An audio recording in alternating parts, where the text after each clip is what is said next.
Your waste of knowing or not knowing what you want to be.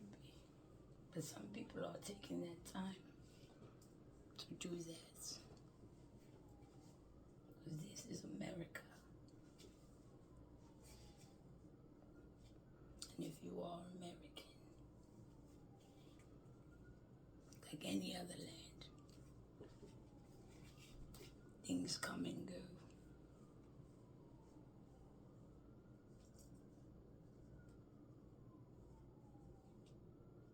You have to value the sacred peace. 4 points. And that's 1912.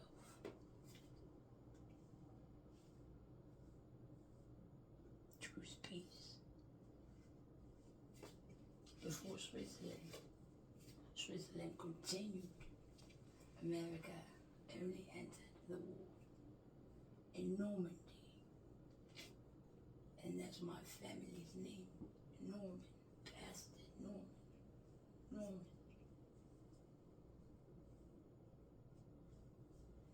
Normandy is where we'll go, whatever. I can show you a piece that you would like to know.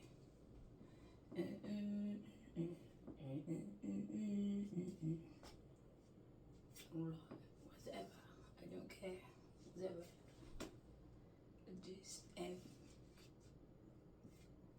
Just passions, discussions, and discourses were made to women who could understand, some who could not, whatever. Think about all the different types of people that were there at the time.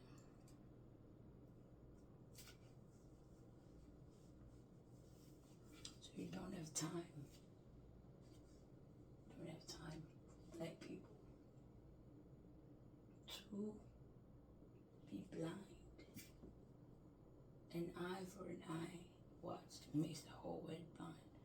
You don't have time for that. It might happen in other places, and you might read about it somewhere, and you might see it. I'm not saying it's not going to happen. But on these streets, you have temples, you have churches, you have beliefs, you have streets, you have offices, you have elites, you have embassies, you have prestige, you have presidents. Don't fuck around. We're not fucking around because that affects everybody else. Everybody else. An eye for an eye does what? Makes the whole world blind. Injure one, injure all. United we stand, divided we fall. We stand united. Don't fall. Stand with me. Stand with me. Agree with me. I need you to survive. It has always been. And you've seen all of these leaders across the world. And for you to be black and to still argue and talk about the same things.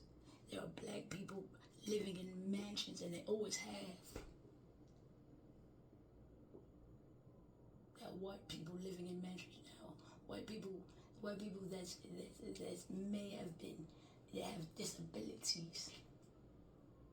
They can't even walk. They're sitting on their computers. A president had a disease, polio. We're not going to say who. We're not going to let all that the health information out.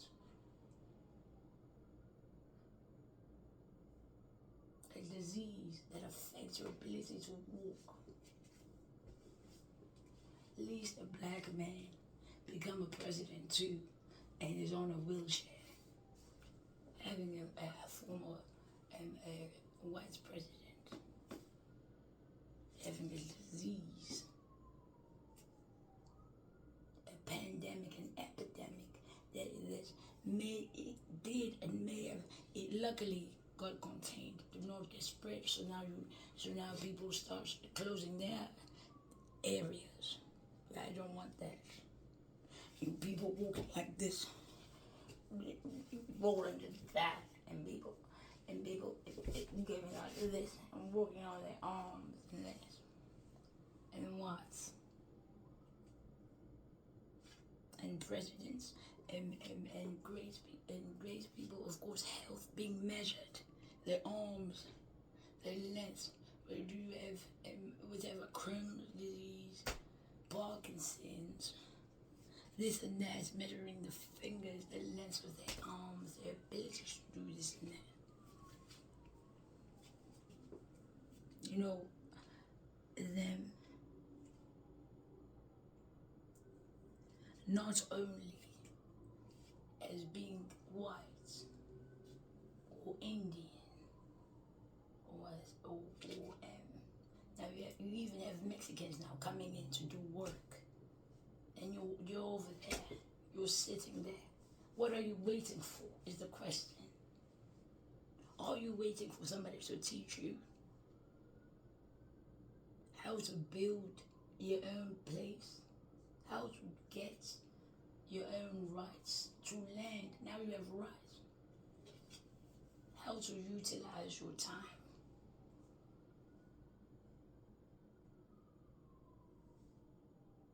What is it?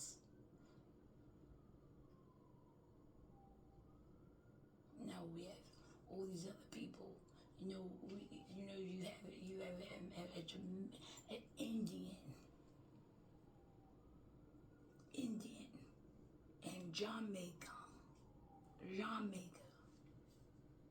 an Indian and Jamaica woman. There's a very hard-working woman. These were all my teachers, and God bless them.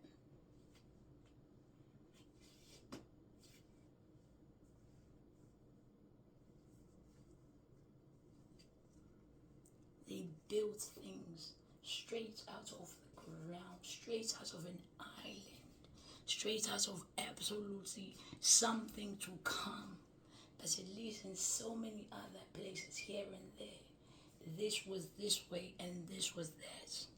You have to weather this, you have to weather that. You built quarters, you built town squares, you have civil engineering. And of course, and some people, even though now you are below, you learn something. And then, of course, you conquer. One way or the other, you say, well,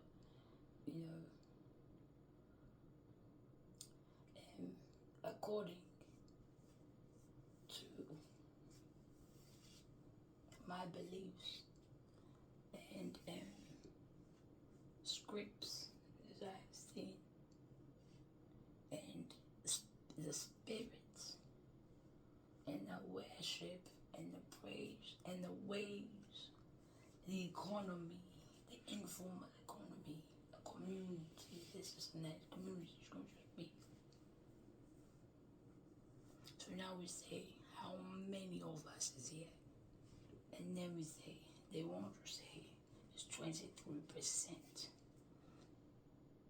And of course, they're going to equate Polish, Irish, German, even though all of the Jewish, and Middle Eastern,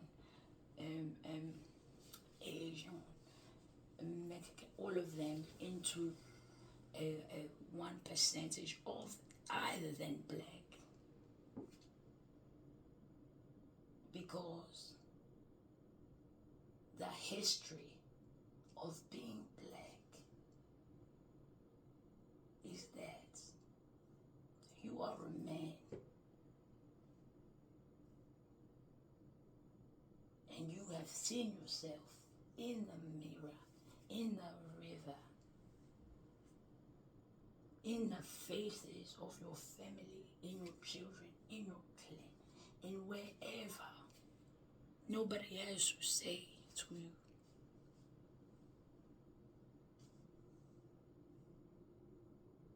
I don't know what you are. They say you are black. Nobody says to you, I don't know what you are. I don't know what you are. They will identify you specifically. You're black.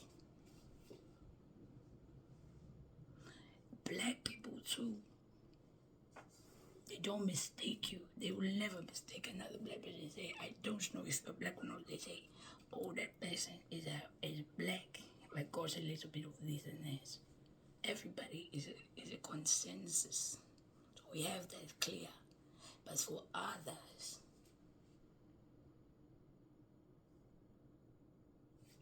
they will do Pacific, Asiatic, Middle Eastern, Spanish, whatever. They're going to break it down in whichever way. They can't identify them, and they have to identify them. They have to. You have to understand the majority. What is majority? It's a majority. Jama.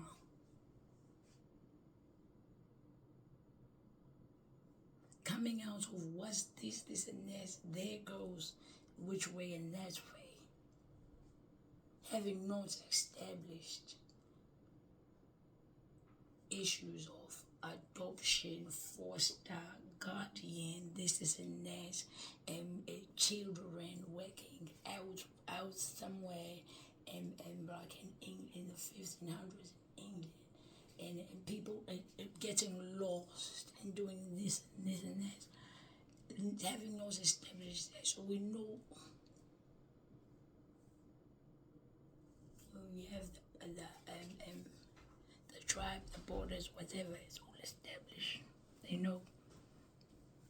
You go, I take any one of my friends anywhere in the greatest, of course, nation. Not the greatest nation, the greatest developments. That's why they call it developing country. The greatest developments of humanness and of peace.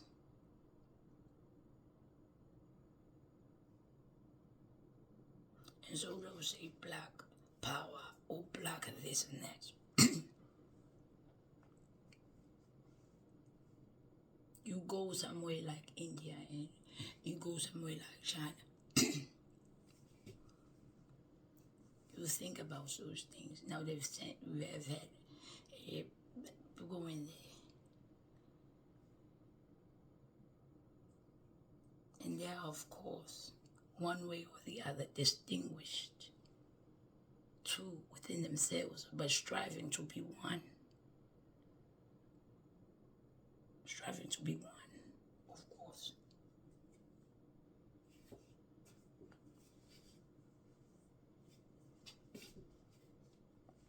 One way or the other, but it's quite so different. I've met so many, and I've been around so many different Asian people, and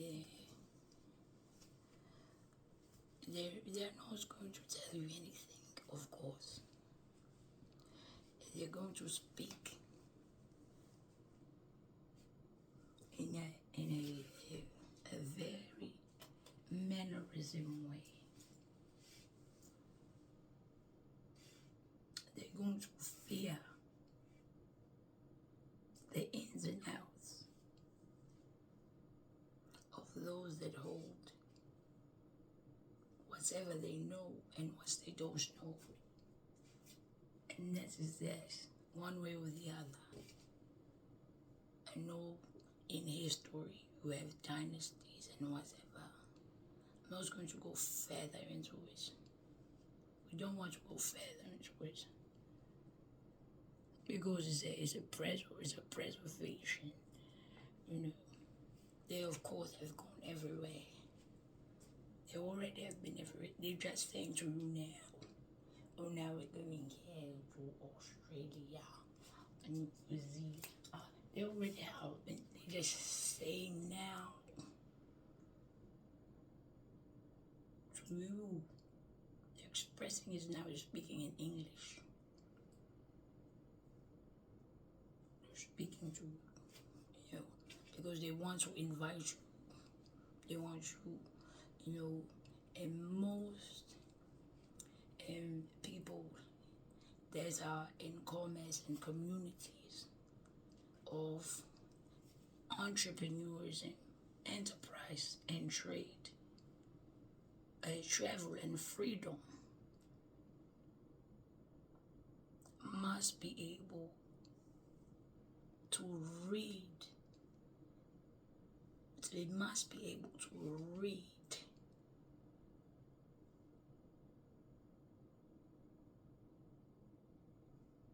but we're not reading fairy tales. When you go across the oceans and you go across to California, Detroit, Utah, Houston, Panhandles, and the islands, and in the Bahamas, they have whatever issues, and over there they have whatever issues. You must be able to do this. So here we go. We're going to New Orleans, and here's what is happening. And the president is not there with the people. And you're watching it on the television. He is watching it too at that time. Mr. Former President, you're watching it right there. But inside there have said, out of my childish ways, as a 9-year-old, how can we help those people, even though the people are looking at me, of course, great leaders of our American establishments and enterprise, and to be like, well, how are you going to say we need to help those people over there in New Orleans?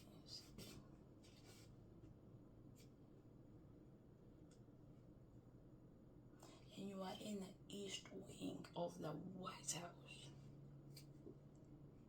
meeting the presidents.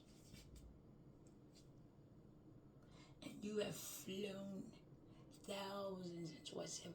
Really has happened over and over. And my family has told me they've gone all so many places. Tanzania, and here, Nashville, Detroit, everywhere.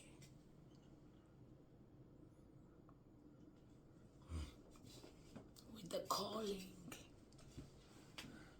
and the rights.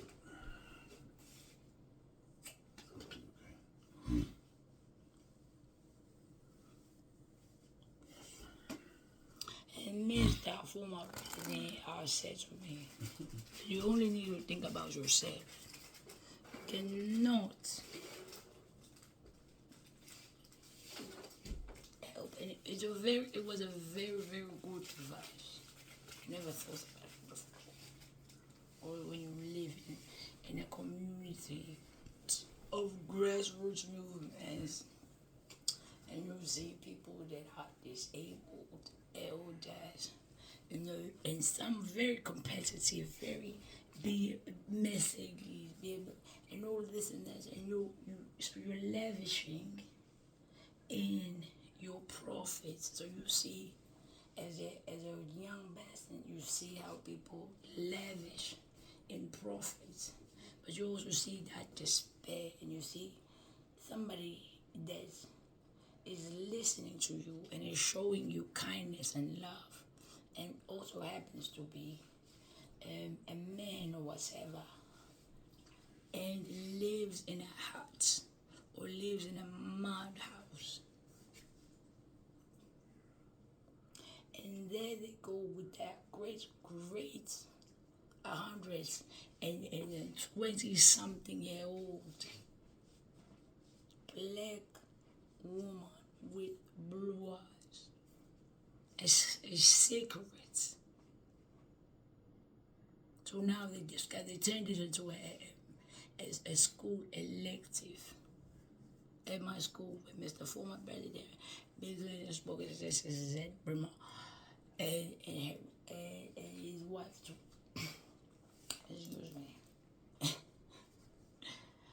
So I'm just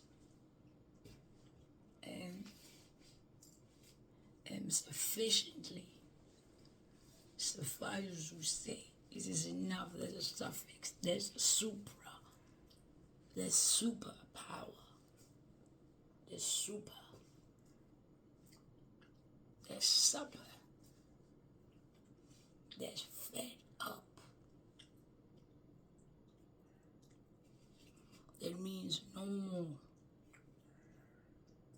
No more. That means no more.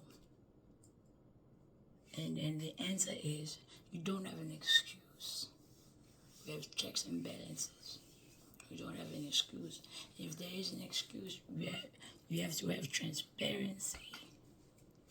We have credit lines. You have deficits, you have loans, and this and that. Is very, very, find your way to get that quite easily. And you cannot be racially, housing or whatever discriminated on your upliftment. You have those. They're built for you. They're already there. In other places, they're manipulated and negotiated and bribed and driven this way and that way. You can get it. You have to get it.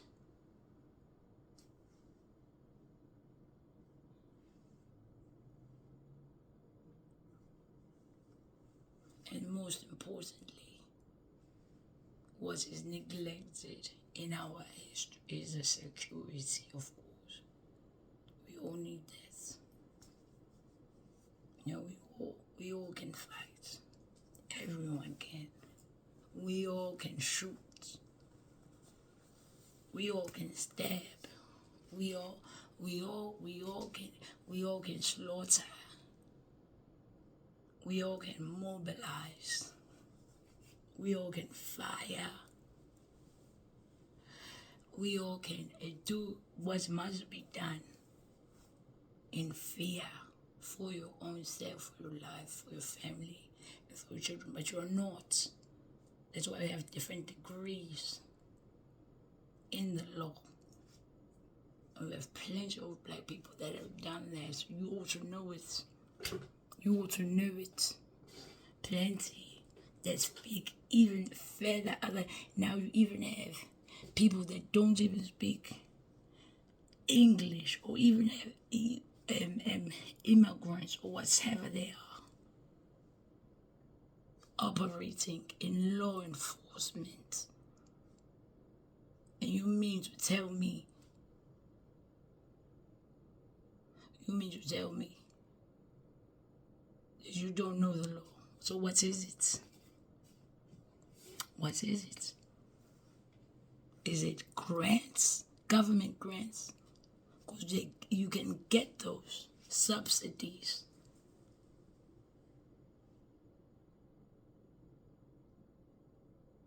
That is your right. That is our right. That's our children, your children's in the future rights. Government grants, subsidies in development. That is an allocation to the community, to the land, to the people, to the peace, to the sanctity, to the conservation, to the history and whatever, and to the honor, of course, to the education, to the environment, to the children, to the development, to the agriculture, to the international affairs, to research and development, to councils, to magistrates, to policy makers, to leaders. It all is done by you waking up and doing just about anything in your house, in your home. Waking up in your home.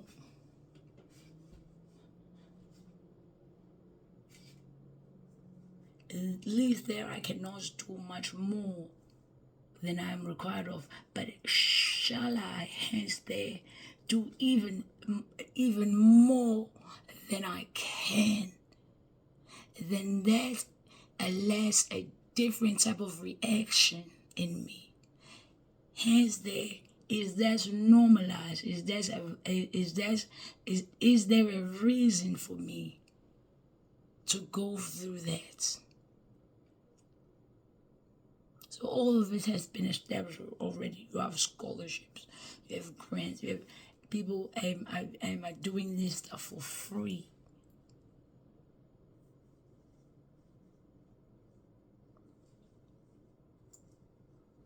That's not competition.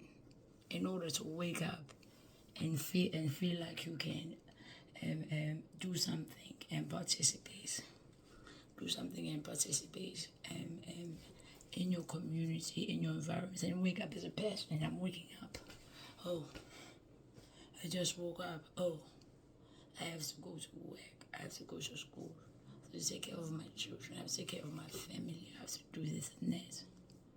There shouldn't be a plight, spite, or anything to thrive for. It must be basic. There's standard. We want all and whatever to be able to wake up and feel that way. Like, okay, I'm waking up and I have to make some breakfast or whatever. I have to do this. I have to do that. In a very, very calm and carry on with it go manner. But that really means it's a handshake. It's a handshake. You are extending your arms, and you are thankful. And you are thankful that I'm waking up in the morning. And you shake your hand, shake your hand. I'm waking up in the morning. And so to be in a community in which people might not directly, they might passively influence that basic peace and rights construction that has already been established. Then that becomes whatever, like a civil issue or whatever. And then they go further into instigating and insinuating and enacting something that is going to maybe intentionally or unintentionally. Most of the time intentionally, because you know what you're doing. But now we say, are you under the influence? Now, what is your blood alcohol content? So now you ask, that's one of it. And now they still were intentionally doing that too. He might say he was this, but he still was. He still did not recognize your right to wake up every morning and stretch your arms out and shake a hand, somebody's hand, touch somebody, and say thank you whatever, or even your own self, or even put your own hands together and say, here I am, whatever. Recognizing your rights, yourself, and determining whether and futuristically in the present, in the past, usually or unusually, instinctively, or maybe habitually, to do what is owed to you. It's not even owed. It's like recognized, but we say owed because it's in a monetary way. Don't fuck up somebody else's situation because you're gonna mess up worse. Whatever they're about to do, whatever this and that. And most importantly, you're going to fuck up the way of carrying on in the current, swimming with the current. I saved my husband in Miami. He couldn't swim. He fell off the jet ski. I got on his face. He didn't know that, of course, I'm black. I sound whatever. My whole family, I'm very black. I'm very black. Very. And then you have artists like whatever they're saying to you, oh, I'm black, and they look like it's very, very serious. It's serious. And of course, the white people and the Asian people, all of them, the others recognize it. But now we have the black, and now we have immigrants, black people. And we've always had this. It's like, but for me, I'm traumatized because I know how that operates when the standard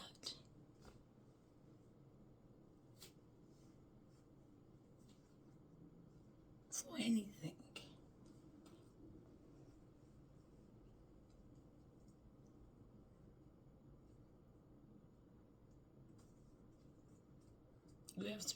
you have to pass.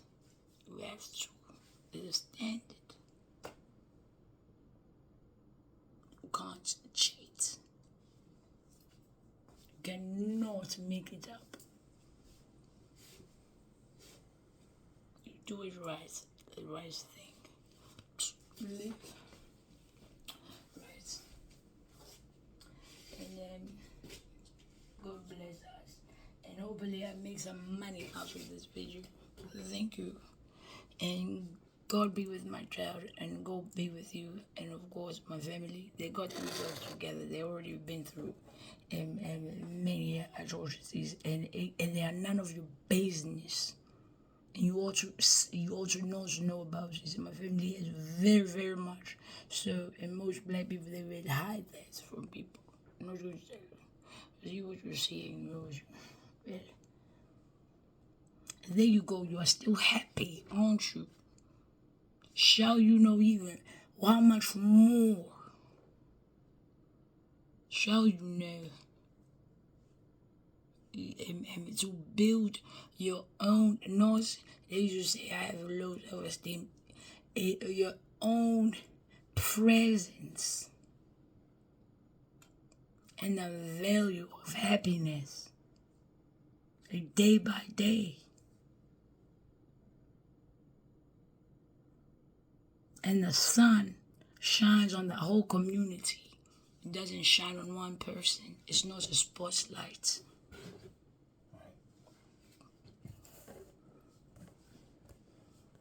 And the sun reflects the day. It's daytime, day by day. Each and every person feels the rays of the sun.